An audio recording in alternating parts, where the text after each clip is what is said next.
My sister laughed when she said it. Not the kind of laugh people use when they're joking.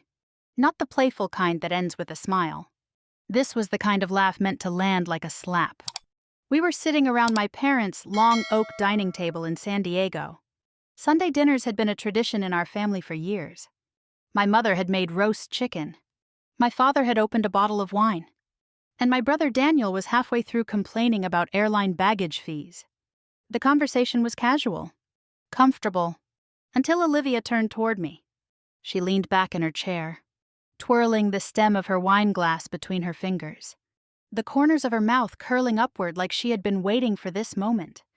"Don't bother packing for Italy, Chloe," she said. At first, I thought I had misheard her. I blinked, still holding my fork above my plate. "What?" Olivia smiled wider, enjoying the attention now that the entire table had gone quiet. "You're not coming," she repeated. No one laughed. My mother slowly nodded as if this had already been discussed. Daniel shrugged, not even looking up from his phone. My father stared down at his plate like the roasted chicken had suddenly become fascinating. Olivia lifted her glass and took a sip. "The trip is for real family," she added. For a few seconds, I didn't say anything. I just sat there. They thought they had taken my seat on the Italy trip, the one I had spent 2 months planning. They thought they had pushed me out of the vacation, and maybe they believed I didn't realize what was happening. But there was something none of them knew. The villa in Tuscany, the one worth $30,000, the one they were all expecting to stay in. The reservation wasn't under Olivia's name, or my mother's. It was under mine. And a week later, when my sister arrived in Tuscany smiling like she had won something, that smile was going to freeze. "My name is Chloe Bennett. I was 28 at the time, living alone in a small condo in Seattle that I had bought myself 2 years earlier. I worked as a UX designer for a tech company downtown. Most of my days were spent solving complicated problems for software teams, building systems that made things easier for people to use. My friends often joked that I approached life like a project manager.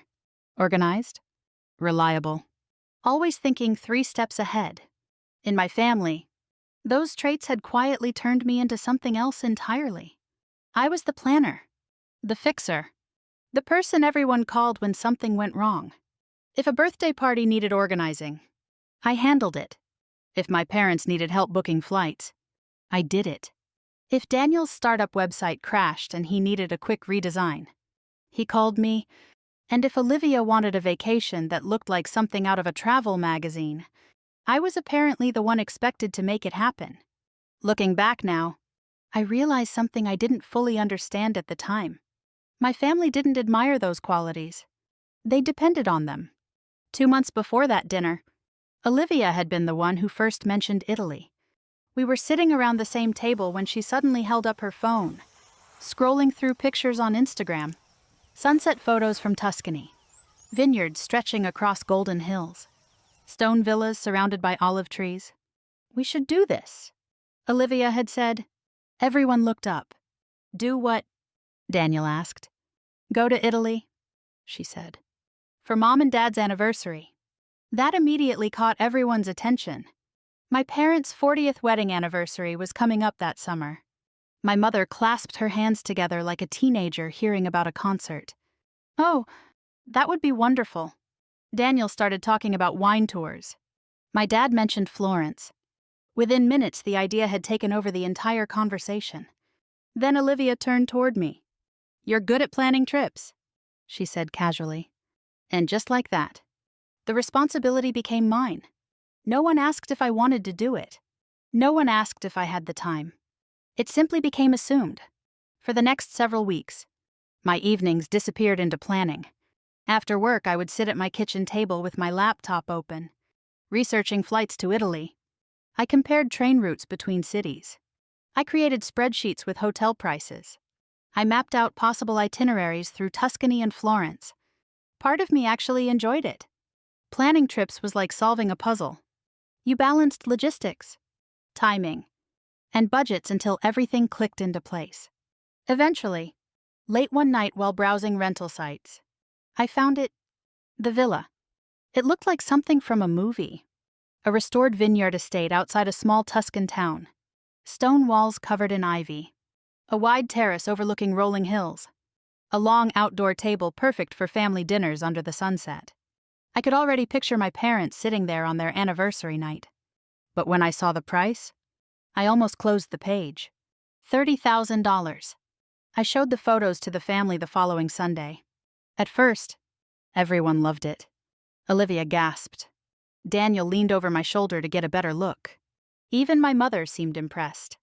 Then the conversation turned to money. "That's expensive," Daniel said. Olivia nodded slowly. "Yeah, that's a lot." My mother sighed. "We probably shouldn't spend that much." For a moment, I thought the idea was dead. Then Olivia looked at me thoughtfully. "Well," she said, "Chloe doesn't have kids yet." Everyone turned toward me. Olivia continued. "She could cover the villa as an anniversary gift for Mom and Dad." It was said lightly, like a casual suggestion. But the silence that followed made it clear everyone was waiting for my answer. That villa represented years of travel savings I had built up. Money I had planned to use for my own trip someday. But sitting there at that table, watching my parents smile at the idea, I felt the same familiar pressure. The desire to be the dependable one, the helpful one, the good daughter. So I said yes. And just like that, the villa was booked, under my name, for a family trip that, apparently, I wasn't invited to anymore. Once the villa was booked, the Italy trip suddenly became real.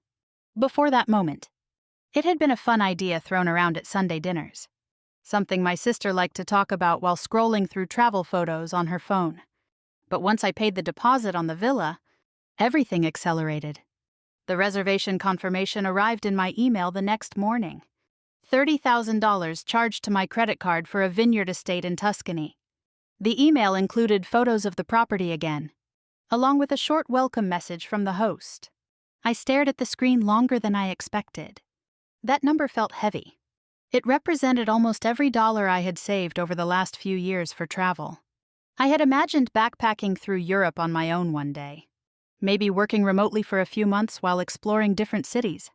Instead, that money was now tied to a family trip. At the time, though, I convinced myself it was worth it. This wasn't just any vacation. It was my parents' 40th wedding anniversary. And if I was honest with myself, there was another reason too. I wanted them to appreciate what I had done. After the villa was confirmed, my evenings turned into a second job. Every night after finishing work in Seattle, I opened my laptop and started planning the rest of the trip. Flights came first. I compared routes from Los Angeles to Florence and Rome, checking layover times and luggage limits. Daniel complained constantly about long connections, while Olivia insisted she didn't want to land anywhere that required a train ride longer than an hour. Eventually, I found a route that worked for everyone. Then came transportation. I researched private drivers between towns, train schedules through Tuscany, and rental vans large enough to carry all of us comfortably. My spreadsheet kept growing. One tab for flights, one tab for daily itineraries, one tab for budgets, another tab for restaurant reservations. It started to look less like a vacation and more like a project timeline. Still, there was something satisfying about watching it all come together. A few nights later, I added another major piece to the plan. A vineyard tour just outside the village where the villa was located. The tour included a private tasting, lunch on a terrace overlooking the vineyards, and a guided walk through the wine cellars. When I sent the link to the family group chat, Daniel responded first. "Okay, that actually looks amazing." My mother followed with 3 heart emojis. Even Olivia approved. "Make sure we do that one." Moments like that made the work feel worthwhile. For a while, the group chat was full of excitement. Olivia sent pictures of dresses she wanted to wear in Italy. Daniel talked about bringing his camera so he could photograph the countryside. My mother sent articles about Tuscan cooking and wine regions. For a brief period, it actually felt like we were planning something together. But the reality was that I was doing almost all of it. Every reservation required emails, confirmations, and time zone coordination with people in Italy, I scheduled a cooking class in Florence. I booked a long anniversary dinner at a restaurant overlooking a small square. I arranged a driver to take us from the airport directly to the villa. Each time I confirmed something, I sent the update to the family chat. Most of the responses were simple. Looks good. Perfect. Nice. The trip continued taking shape piece by piece. One night, after adding the final details to the itinerary, I realized the plan looked almost professional. 7 days in Tuscany, a day trip to Florence, wine tastings, museum visits, small town walks, and long dinners. Exactly the kind of vacation people dreamed about when they talked about Italy. And the center of it all was the villa, the vineyard estate that Olivia had loved in the photos, the one I had paid for.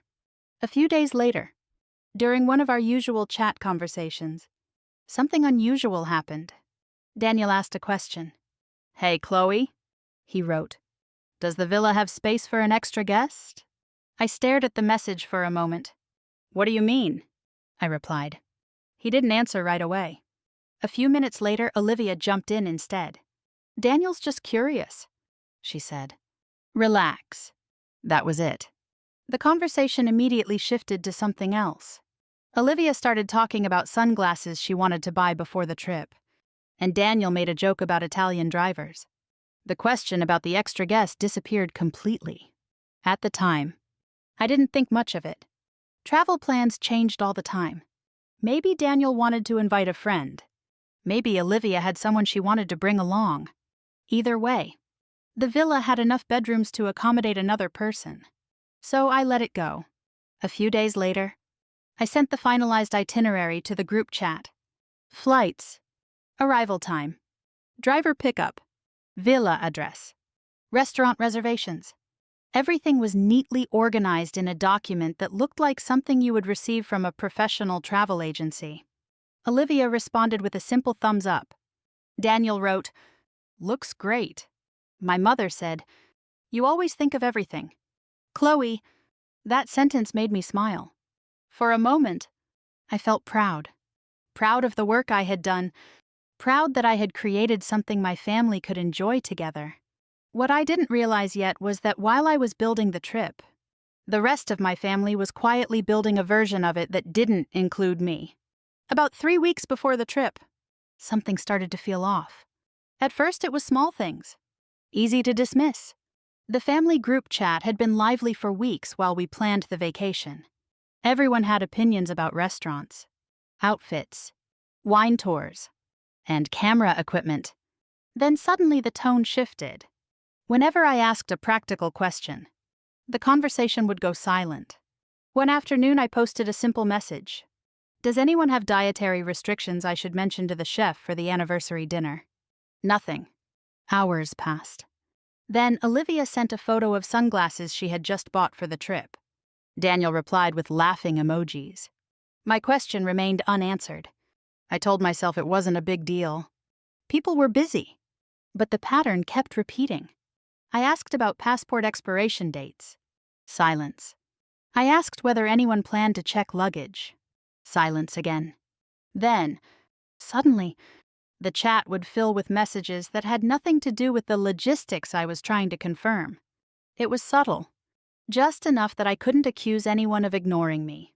But it started to feel deliberate. One afternoon, while finalizing the luggage limits for our airport transfer, I decided to call Olivia directly. She answered after 2 rings. "Hey," she said. Distracted. "Quick question," I said. "I'm confirming baggage with the driver in Florence. We should probably limit it to 1 suitcase each." There was a pause on the other end of the line. Then Olivia laughed. It wasn't loud. Just a quiet, amused sound. "You don't need to worry about that," she said. "What do you mean?" Another pause. Then she said it. "Don't bother packing. Chloe." For a moment I thought she was joking. "What? You're not going on this trip," she said casually. I actually laughed. Very funny. But Olivia didn't laugh back. "I'm serious." The silence stretched between us. I tried to keep my tone calm. "Olivia, I booked the villa. I know. I planned the entire itinerary. I know that too. Then what exactly are you talking about? Her voice softened slightly, but not in a kind way. It's a family trip. Chloe. Then she emphasized the word family. The implication hung in the air. Before I could respond, she ended the call. The line went dead. I stood in my kitchen staring at my phone for a long time. Part of me still believed it had to be a joke. Olivia had always liked pushing people's buttons, but something about the way she said it made my stomach twist. You're not going... The sentence repeated in my head for the rest of the day. That Sunday we had dinner at my parents' house again. The same oak table. The same familiar routine. My mother brought out roasted vegetables and grilled salmon while my father poured wine. Daniel started talking about airline seating. For a while, everything seemed normal. Finally, I decided to bring it up. Lightly. Like it was nothing. Olivia almost scared me on the phone this week, I said with a laugh. For a second, I thought she was uninviting me from the trip I planned. Daniel chuckled awkwardly. But no one else reacted. My mother set a serving bowl on the table and looked at me calmly. Don't be dramatic. Chloe, she said. She was just teasing. Olivia smiled faintly and took a sip of wine. No one elaborated. No one explained. And just like that, the conversation moved on. Daniel started talking about camera lenses. My father mentioned a wine region he wanted to visit. Olivia discussed which dresses she was bringing. They were talking about the trip. But something felt strange. They weren't talking to me. They were talking around me. I tried mentioning the anniversary dinner reservation I had made. No one asked about it. I tried asking whether anyone had confirmed their flight seats. Daniel changed the subject. I felt like I had suddenly become invisible at my own table. After dinner, I followed my mother into the kitchen to help clean up. We rinsed plates in silence for a moment. Then she sighed. You'll understand someday, she said. Understand what? When you have your own family. I turned toward her. What does that mean? She dried her hands slowly with a towel. Things change as people grow older, she said vaguely. Family dynamics shift. Her tone was calm, almost dismissive. But the meaning was unmistakable. Because I didn't have a husband. Because I didn't have children. I wasn't part of the core family anymore. At least not in the way they defined it. The realization hit me harder than Olivia's phone call. Driving home that night, I kept replaying everything that had happened over the past few weeks. The unanswered messages. The strange phone call. The way everyone avoided eye contact when I joked about being uninvited. One by one, the pieces started fitting together. And for the first time, a thought entered my mind that I had been avoiding. What if the trip I planned, the trip I paid for, was never meant to include me? Later that night, I lay awake in my Seattle apartment, staring at the ceiling. Sleep wouldn't come. Eventually, I gave up and walked into the living room. My laptop was still open on the coffee table. The itinerary document glowed softly on the screen. 7 days in Tuscany. The villa. The wine tours. The anniversary dinner. Every detail organized perfectly. Everything ready. Yet something about it suddenly felt wrong. I scrolled through the reservations again. Checked the confirmation emails. Reviewed the flight schedules. Everything was exactly where it should be. But the uneasy feeling in my chest kept growing. My family was hiding something. And if I wanted to know what it was, I was going to have to find out myself. 10 days before the trip, I stopped sleeping normally. Every night I lay in bed staring at the ceiling, replaying the same moments over and over in my head. Olivia's voice on the phone. My mother's comment in the kitchen. The way everyone had talked about the trip at dinner like I wasn't even sitting there. Something wasn't adding up. The villa was booked. The itinerary was finalized. The reservations were confirmed. Yet somehow I had become the only person who didn't seem to know what was happening. Around 2 a.m. one night, I finally gave up trying to sleep. I walked into my living room, turned on a lamp, and opened my laptop again. The Italy trip itinerary was still on the screen where I had left it earlier. Flights. Driver pickup. The villa address in Tuscany.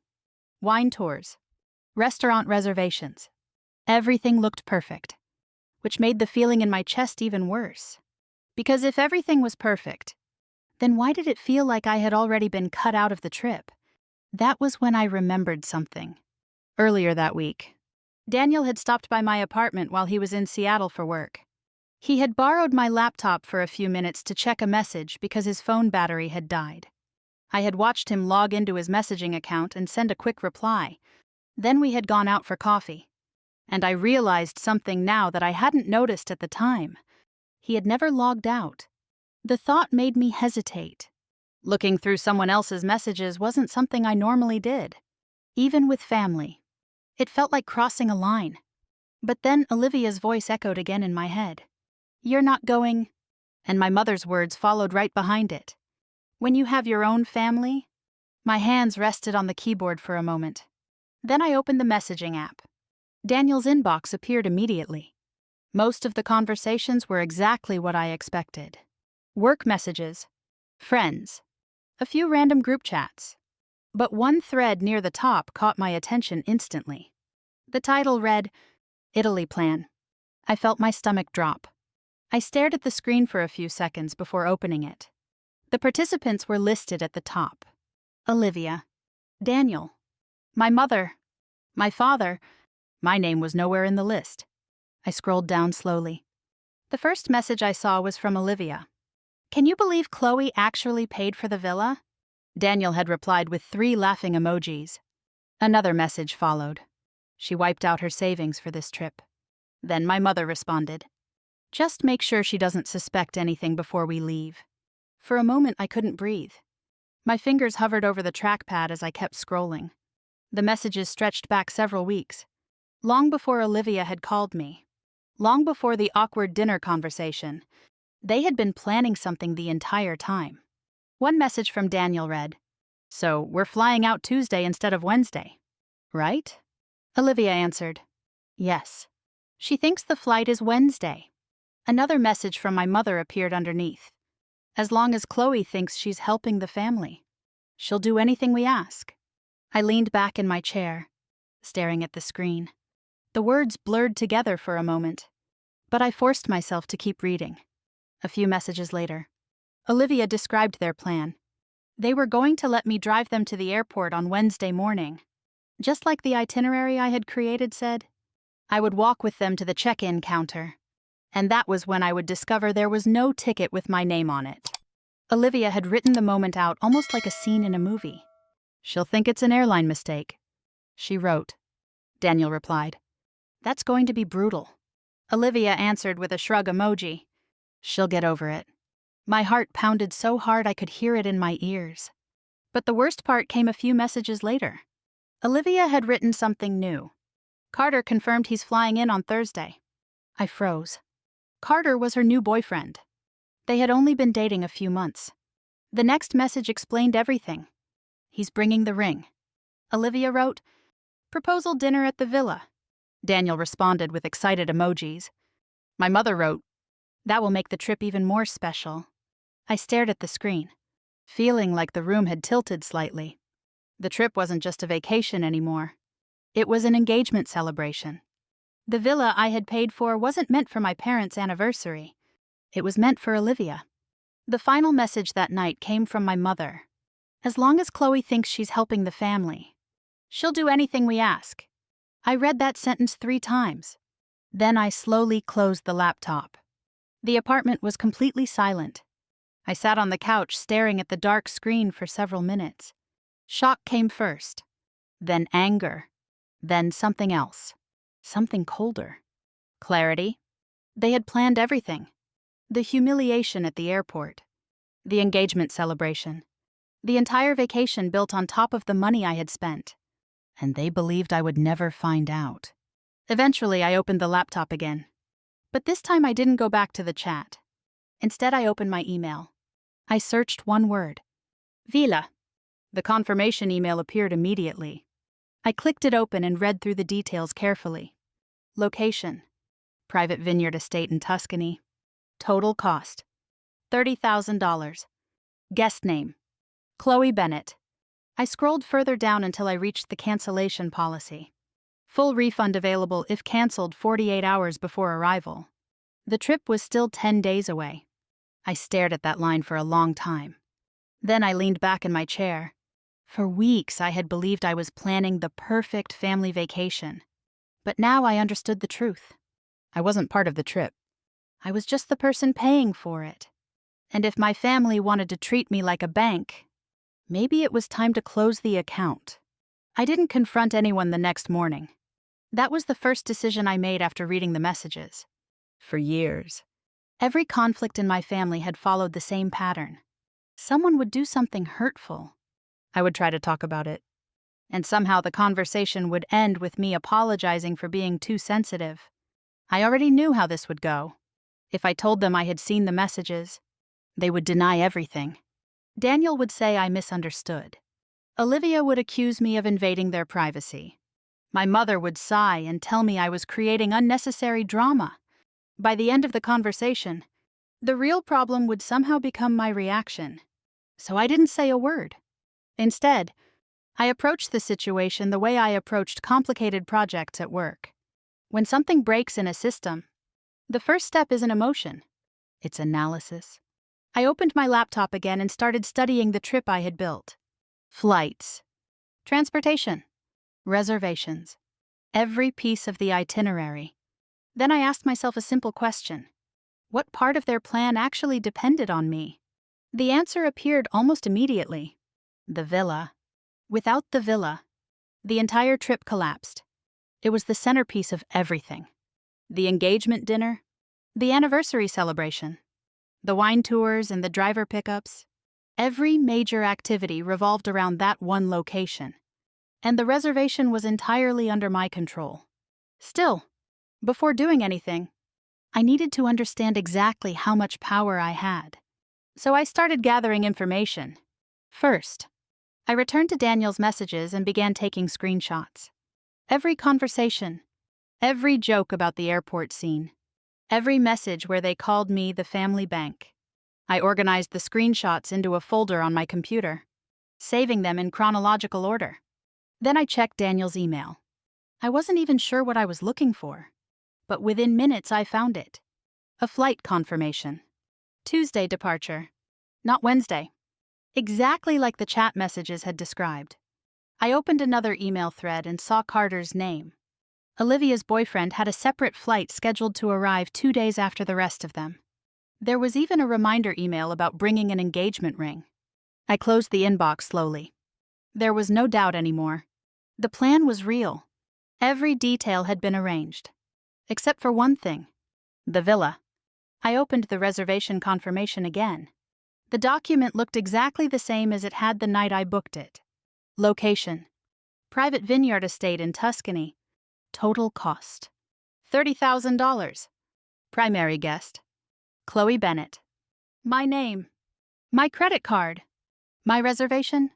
I scrolled further down until I reached the cancellation policy again. Full refund available 48 hours before arrival. The arrival date was still 5 days away. That meant I could cancel it any time I wanted. I leaned back in my chair and stared at the screen. For the first time since discovering the messages, a small smile appeared. Their entire plan depended on a reservation they didn't control, and they had no idea. Over the next few days, the hardest part wasn't planning revenge. It was pretending nothing had changed. The family group chat continued as if everything was normal. Olivia sent pictures of shoes she planned to wear in Tuscany. Daniel joked about drinking too much wine. My mother asked if the driver could stop at a vineyard on the way to the villa. I answered every message. Calmly. Politely. Exactly the way I always had. Yes. The driver can make that stop. The dinner reservation is confirmed. The villa address is in the itinerary. Meanwhile, Daniel's secret chat continued running in the background. Through his account, I could still see everything they said. One message from Olivia made me laugh out loud. She still has no idea. Daniel replied with a thumbs-up emoji. This is going to be awkward at the airport. I stared at the message for a moment before closing the chat window. For the first time in years, I wasn't trying to fix the situation. I was simply watching it unfold. 3 days before the trip, I opened the villa reservation page again. The same information appeared on the screen. Reservation confirmed. Guest name: Chloe Bennett. A button sat near the bottom of the page. Cancel reservation. I didn't click it yet. Instead, I reviewed the rest of the bookings connected to the trip. The vineyard tour, the private chef dinner, the driver service from the airport. All of them had been arranged through the same account. All of them had the same cancellation options. One by one, I checked the policies. All refundable. All still within the allowed window. The realization settled over me slowly. If the villa disappeared, the rest of the trip would collapse with it, and they would never see it coming. That night I closed my laptop and sat quietly on my couch. For years I had been the responsible one in the family. The person who solved problems. The person who paid for things. The one everyone depended on. But something had changed the moment I read those messages. I wasn't interested in fixing their plan anymore. I was interested in letting it fail. Before going to bed, I opened the reservation page one more time. The cancellation button was still there, waiting. But I didn't press it. Not yet. I wanted them to board their flight believing everything was perfect, believing the villa was waiting for them in Tuscany. Because the moment I really wanted to see was the moment they arrived and discovered it wasn't. The day before the trip, the group chat was full of excitement. Olivia sent a photo of 3 dresses spread across her bed. "Which one for Tuscany?" she wrote. Daniel replied with a laughing emoji and said the green one made her look like she belonged in a wine commercial. My mother asked if the vineyard tour required walking shoes. My father sent a message about the weather forecast in Florence. Everyone sounded happy. Everyone sounded relaxed. No one mentioned me. No one asked if I had packed. No one asked if my suitcase was ready for the flight. It was as if I had already vanished from the trip. And the strange part was that they believed I didn't realize it. I answered their messages anyway. Walking shoes would be a good idea for the vineyard tour. The driver will meet you outside baggage claim. I sent the villa address again just in case. The responses came quickly. Perfect. Thanks. Got it. From the outside, everything looked completely normal. Inside, I felt strangely calm. I had already seen their plan. I knew exactly what they thought was going to happen. That afternoon, I opened Daniel's account again and checked the private group chat. A new message from Olivia had appeared. "She still has no idea," she wrote. Daniel responded with a laughing emoji. "This is going to be brutal at the airport." My mother added a message underneath. "Let's just get through the trip without drama." I stared at the screen for a moment. The way they talked about it made it sound like a harmless prank, not the humiliation they had carefully planned. I closed the chat window without replying to anything. Later that evening, my apartment in Seattle was completely quiet. My suitcase sat empty near the couch. I hadn't packed a single thing. Instead, my laptop was open on the coffee table. The villa reservation page filled the screen. Private vineyard estate in Tuscany. 7 bedrooms. Panoramic views of the hills. Total cost: $30,000. Guest name: Chloe Bennett. My name looked strangely powerful on that screen now. For weeks it had simply been a booking confirmation. Now it was the foundation of the entire trip. Without that reservation, nothing else worked. I scrolled down to the cancellation section again. The policy hadn't changed. Full refund if canceled at least 48 hours before arrival. Their arrival was still 3 days away, which meant I could cancel everything tonight and still receive every dollar back. For a moment, I just stared at the button. Cancel reservation. It looked small, almost harmless, but pressing it would erase the centerpiece of their entire vacation. I leaned back on the couch and closed my eyes. For a few seconds, doubt crept in. I imagined doing nothing, letting the trip happen, watching their photos appear online. Olivia standing on the terrace of the villa, my parents smiling during the anniversary dinner, Carter kneeling during the proposal, all inside the place I had paid for. Without me, the thought sat heavy in my chest. Then another memory surfaced. My mother's message in the chat. As long as Chloe thinks she's helping the family, She'll do anything we ask. That sentence burned in my mind, not just because of the cruelty behind it, but because of the confidence. They believed they understood me perfectly. They believed I would always play the same role. The helpful one. The quiet one. The one who made everything work. I opened my eyes again. The laptop screen glowed in the dim light of the living room. My hand moved to the trackpad. The cursor hovered over the button. Cancel reservation. For a moment, nothing happened. Then I clicked. The page froze for a second while the system processed the request. My heart beat slowly in my chest. A small message appeared on the screen. Your reservation has been successfully canceled. Seconds later, another notification followed. Refund initiated. $30,000 returning to my account. I stared at the screen as the reality settled in. The villa was gone. The place Olivia planned to celebrate her engagement. The house my parents expected to celebrate their anniversary. The centerpiece of the vacation. It no longer existed for them. But I wasn't finished yet. I opened the list of additional bookings connected to the trip. First came the vineyard tour. Cancel. Confirmation email sent. Then the private chef dinner reservation. Cancel. Another confirmation. Next, the driver service from the airport. Cancel. Within 10 minutes, every major part of the itinerary disappeared. The trip I had spent weeks building collapsed piece by piece. When the last cancellation confirmation arrived in my inbox, I closed the reservation page. Then I picked up my phone. One by one, I blocked the numbers of everyone in my family. Olivia, Daniel, my mother, my father. Tomorrow, when they arrived in Italy and realized something was wrong, their first instinct would be to call me. I simply chose not to hear it. After that, the apartment fell silent again. For the first time all evening, I opened a new browser tab. A travel website appeared on the screen. I searched flights to Italy, but not to Tuscany. Instead, I selected Florence. A one-way ticket leaving the next morning. No family itinerary. No shared schedules.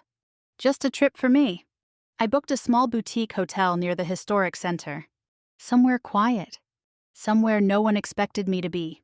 Later that night, I stood by the window of my apartment, looking out over the Seattle skyline. Across the ocean, my family was probably finishing their packing. Suitcases zipped. Passports ready? Excited about the beautiful Tuscan villa waiting for them. They believed everything was perfect. What they didn't know yet was that the trip they were flying to tomorrow no longer existed. The flight to Florence was quiet. I spent most of it staring out the window, watching the clouds move slowly beneath the wing. For the first time in weeks, my mind felt calm. There was no itinerary to manage, no family messages to respond to, no pressure to make sure everyone else was happy. When the plane landed, the late afternoon sun was warm and golden over the city. Florence looked exactly the way people describe it. Terracotta rooftops stretching across the hills, narrow streets winding between stone buildings that had stood for centuries, and the soft sound of church bells echoing through the air. I checked into the small hotel I had booked near the historic center. The receptionist handed me a key and pointed out a window overlooking a quiet street. It felt peaceful, simple, very different from the trip I had originally planned. Meanwhile, somewhere about an hour south of the city, my family's flight had already landed. They arrived at the Florence airport earlier that morning. I knew their schedule well. After all, I had been the one who arranged it. Olivia stepped out of the terminal first, wearing oversized sunglasses and carrying a white suitcase she had proudly shown in the family chat days earlier. Daniel followed behind her with his camera bag slung over his shoulder. My parents walked slowly behind them, stretching after the long flight. Carter arrived separately, just as planned. The engagement ring was probably tucked somewhere safely inside his bag. They hired a taxi to take them into the Tuscan countryside. The driver loaded their luggage into the back and started down the narrow roads leading away from Florence. Olivia filmed part of the ride on her phone. "Look at this place," she said, pointing the camera toward the rolling hills outside the window. "This is going to be amazing." Daniel laughed. Chloe really did pick a good one. Olivia smirked. Too bad she's not here to see it. The others chuckled quietly. They still believed the story they had written in their group chat. They thought I would only discover the truth later. They thought the villa was waiting for them. The taxi eventually turned onto a gravel road lined with olive trees. At the end of the road stood the villa, exactly the way the photos had shown it. Stone walls warmed by the sun. A wide terrace overlooking the valley. Rows of vineyards stretching across the hills. Olivia stepped out of the taxi, smiling. "This is perfect," she said. The driver unloaded their luggage while they walked toward the entrance. Olivia pushed open the gate confidently and approached the reception desk near the courtyard. A staff member looked up from behind the counter. "Welcome," he said politely. Olivia gave him her name. "We're checking in," the man typed into his computer, then paused. He looked at the screen again and frowned slightly. "Could you repeat the name?" Olivia repeated it, sounding slightly impatient this time. He typed again, then shook his head gently. "I'm sorry," he said. "We don't have a reservation under that name." Olivia laughed awkwardly. "That's impossible. The villa was booked months ago." She turned toward Daniel. Chloe handled it. The staff member nodded and typed again. After a moment, he looked back up. "There was a reservation under the name Chloe Bennett," he said. Everyone went quiet. Olivia's smile tightened. "Yes, that's my sister."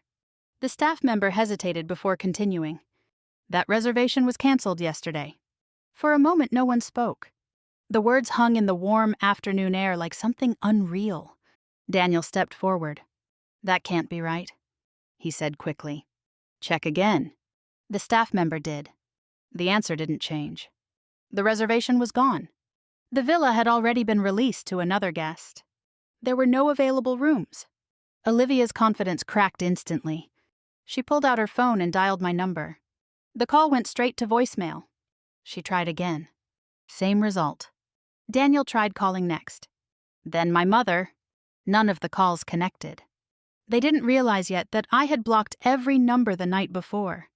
The panic spread quickly. "What do you mean it's canceled?" Daniel demanded. My mother asked the staff member to check the system again. Olivia paced across the courtyard, staring at her phone. Then it buzzed. A new email notification appeared. The sender was me. She opened it immediately. Inside was a single attachment. A PDF? The cancellation confirmation for the Tuscany villa. No explanation? No message. Just the document. Daniel leaned over her shoulder and read it. My father stared at the courtyard stones. Carter stood quietly nearby, the engagement ring still hidden somewhere in his bag. Within minutes, the rest of the problems began appearing. The vineyard tour reservation was gone. The chef dinner booking had disappeared. The private driver service had been canceled. Every piece of the itinerary I had built had vanished with the villa. And in the middle of the Tuscan countryside, with peak tourist season filling every hotel in the region, my family suddenly had nowhere to stay. Back in Florence, I was sitting at a small cafe near the Piazza della Signoria. The evening air was warm, and musicians were playing softly in the square. My phone vibrated several times on the table beside my coffee. Blocked call notifications appeared one after another. Olivia. Daniel. My mother. I ignored them. Instead, I opened my email and watched the messages arrive. The first ones were angry, then confused, then desperate. I closed the app and looked out across the square. Somewhere in Tuscany. My sister was standing outside a villa gate realizing something important. The trip they thought they had stolen from me had never belonged to them in the first place. The first email arrived while I was still sitting at the cafe. Then another one. And another. My phone buzzed every few minutes on the table beside my coffee. I didn't need to open them to know who they were from. Olivia. Daniel. My mother. Eventually, curiosity got the better of me and I opened the first message. It was from Olivia. Her tone was exactly what I expected. What the hell did you do? The second message arrived minutes later. You canceled the villa. Are you serious right now? The third one was longer. She accused me of ruining the trip. She said I had embarrassed the entire family and wasted everyone's time and money. There wasn't a single sentence asking why. Not one moment of reflection about what they had planned to do to me. Just anger. I closed the email and leaned back in my chair, watching people walk through the square. Street musicians were playing violin nearby. Tourists moved between cafes and art galleries. The whole city seemed relaxed, unhurried. For the first time since discovering the group chat, I felt completely calm. A few minutes later, another email arrived. This one was from Daniel. "What's going on?" He wrote, "We just got here and the reservation is gone." The message continued, "You need to fix this." I laughed quietly to myself when I read that. For most of my life, that had always been my role, the one who fixed things. If a flight got canceled, I found another one. If someone forgot a reservation, I solved it. If plans fell apart, I rebuilt them. My family had grown used to that pattern. So even now, after everything they had done, Daniel's instinct was the same. "Chloe will fix it." I closed the message without replying. Over the next few hours, the tone of the emails slowly changed. The anger faded. Panic replaced it. My mother wrote next, "Please call us. Something must have gone wrong with the reservation." Then another email arrived. "We can sort this out if you just respond." Olivia sent a shorter message later that evening. "This isn't funny. Chloe." None of them mentioned the group chat. None of them mentioned the plan at the airport. None of them acknowledged what they had intended to do. They only talked about the villa. Because without the villa, their entire vacation had collapsed. After finishing my coffee, I walked slowly through the streets of Florence. The sun was beginning to set over the rooftops, casting warm light across the stone buildings. Small restaurants were filling with people preparing for dinner. For the first time in weeks, I wasn't thinking about schedules. I wasn't checking an itinerary. I wasn't worrying about whether someone else was having a good time. I was just walking. The next morning I visited a museum. The afternoon after that I wandered through narrow streets near the river. One evening I sat on the steps overlooking the Arno, watching the water move slowly beneath the bridges. It was the kind of trip I had always imagined taking one day. Quiet. Unplanned. Mean. My family's emails continued arriving throughout the week. At first they were angry. Then they became apologetic. My mother wrote that the situation had gotten out of hand. Daniel said everyone had misunderstood each other. Olivia eventually sent a message that simply said, "We need to talk." But something about those messages stood out immediately. None of them apologized for the plan. None of them admitted what they had written in that group chat. They apologized only because the trip had fallen apart. Because their plan hadn't worked. After a few days, I finally sent one email back. It was the only response I gave. I forwarded the cancellation confirmation for the Tuscany villa. Subject line: Tuscany villa reservation canceled. There was no message in the body of the email. Just the document. It explained everything. When my trip ended 2 weeks later, I returned home to Seattle. The city felt quieter than usual after the warmth of Italy. My phone still contained dozens of messages from my family. I read them once more that evening. Then I blocked their numbers, one by one. Not because I was angry anymore, but because I finally understood something I hadn't seen clearly before. For years I had believed my role in the family was to hold everything together, to solve problems, to help whenever someone needed something. But the Italy trip had revealed the truth. I wasn't valued because I was family. I was valued because I was useful. And the moment I stopped playing that role, everything about the relationship changed. That realization hurt, but it also felt freeing. Later that night, I opened my laptop again. Not to plan someone else's vacation. Not to organize someone else's problems. Just to look at places I might want to visit next. For the first time in a long while, the plan was simple. Wherever I went, it would be for me. And if you've ever been the person in your family who was expected to fix everything for everyone else, then you probably understand exactly how that feels.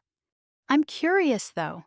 Have you ever had a moment where you realized someone in your life valued what you could do for them more than they valued you? If you have, I'd love to hear your story. Tell me where you're watching from and what you would have done in my situation. And if stories about family drama, betrayal, and the moment people finally take their power back interest you, stay here with us and subscribe to the channel. Because sometimes the most powerful revenge isn't getting even. It's simply choosing a life where no one gets to treat you like their bank ever again. This story is fictionalized for dramatic effect.